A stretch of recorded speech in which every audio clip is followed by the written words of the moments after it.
Welcome to Copywriting, and your host is Ron C. And today we're going to talk about a very interesting topic, which might not be in the form of a tip or an advice, but it's definitely relevant to your information. We're going to talk about the future of content marketing. But before we start, I'm going to start with a particular notion, or you can say, I'm going to start with uh, what vexed me for quite some time. Whenever I heard the term content, it actually meant I actually felt that it means written content. It actually meant posts, ebooks, and other form of articles. Uh, but content does not only mean this. Content can mean auditory content, visual content, another form of content as well. So when we say content marketing, it signifies any type of form of marketing via all forms of content. Right now, keep this idea in your head because I'm going to talk about it later on. Now, a few days back, I saw on Google Trends, I searched on Google Trends with a particular word content marketing, and I saw that the graph rose continuously for the last 5 years, which is good, but it might be negative. Why? Because it means that more and more people are taking interest in this particular term. More and more people are starting to use this particular strategy and further diminishing its effectiveness. We have faced a severe content shock over the last few years, and right now it can be said that we have already entered the trough of disillusionment, where this particular marketing strategy does not bear any fruitful results for that matter. Now, having said that, remember this idea, that idea what I told you a few minutes back.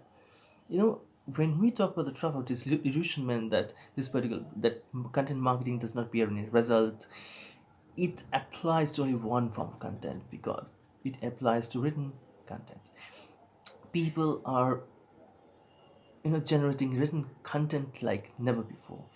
They are writing 3,000 words post, 10,000 words post, and investing thousands of dollars in digital assets to create those posts. It's practically impossible or unfeasible for a small business to generate this level of content.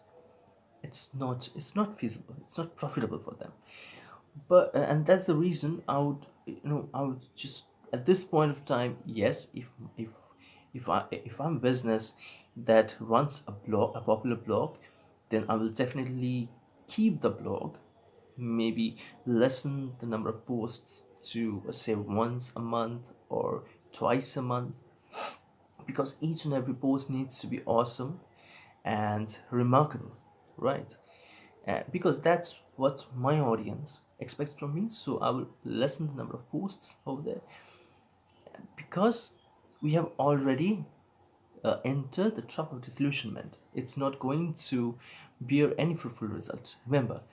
But now I come to the future of content marketing, where I speak about the current trends, and where content marketing can actually bear fruitful results, can actually give us the necessary return on our investment. Video marketing. Videos are really great. One Adobe report said that 75% of all internet traffic is going to be in the form of videos by 2018. So it's big. It's also pretty common sense that when you are seeing a video, you can feel the person. I can uh, gain familiarity with that person, and it's far more engaging than an article, than a boring 3,000 words article. Like you are seeing me now, I'm definitely sure that if I had written an article which was posted somewhere in an obscure website, you wouldn't have read it. But you are seeing it now, you're seeing me now, right? Then we are video marketing is going to be great, or it's going to rise over the next few years. Then interactive content, polls, surveys, quizzes. It gets the consumers to participate in the generation of the content, which is great.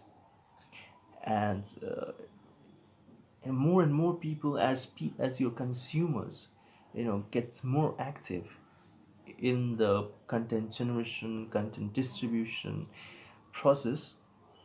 Interactive content is going to be very popular over time. You already know about the viral BuzzFeed quizzes. uh, Teenagers and even some elderly people, are crazy over this quizzes. So, and next, mobile, of course, mobile content. It's have you seen that some people, some companies have already started generating content in the form of apps or those smart watches. Content is everywhere, content is smart.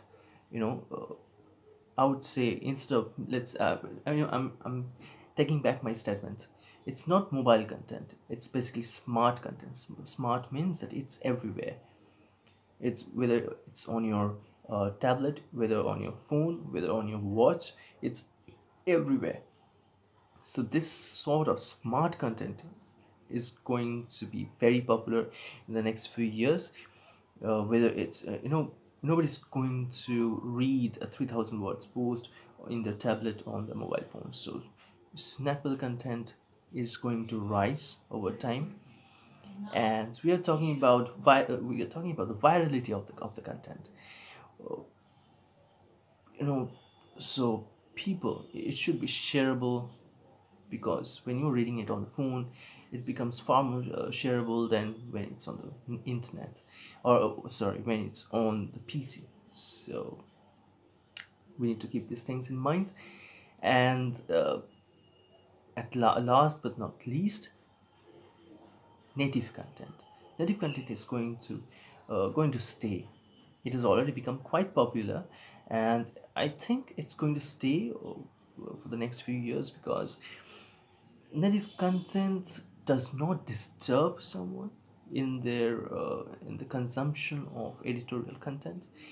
And sometimes it's pretty exciting and interesting. See, people love offers, people love being sold to. Okay, but people love to buy, but people don't want to be sold to. So here's the thing, like, native advertising does just that.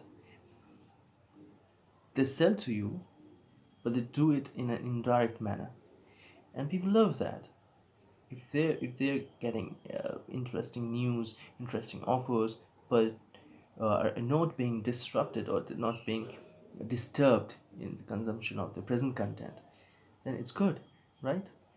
So I think these four things: video marketing, interactive content, uh, smart content, and native content, native advertising, is going to be big in the next few years. So that's all for now. That's all in that I had to say on this particular topic, the future of content marketing.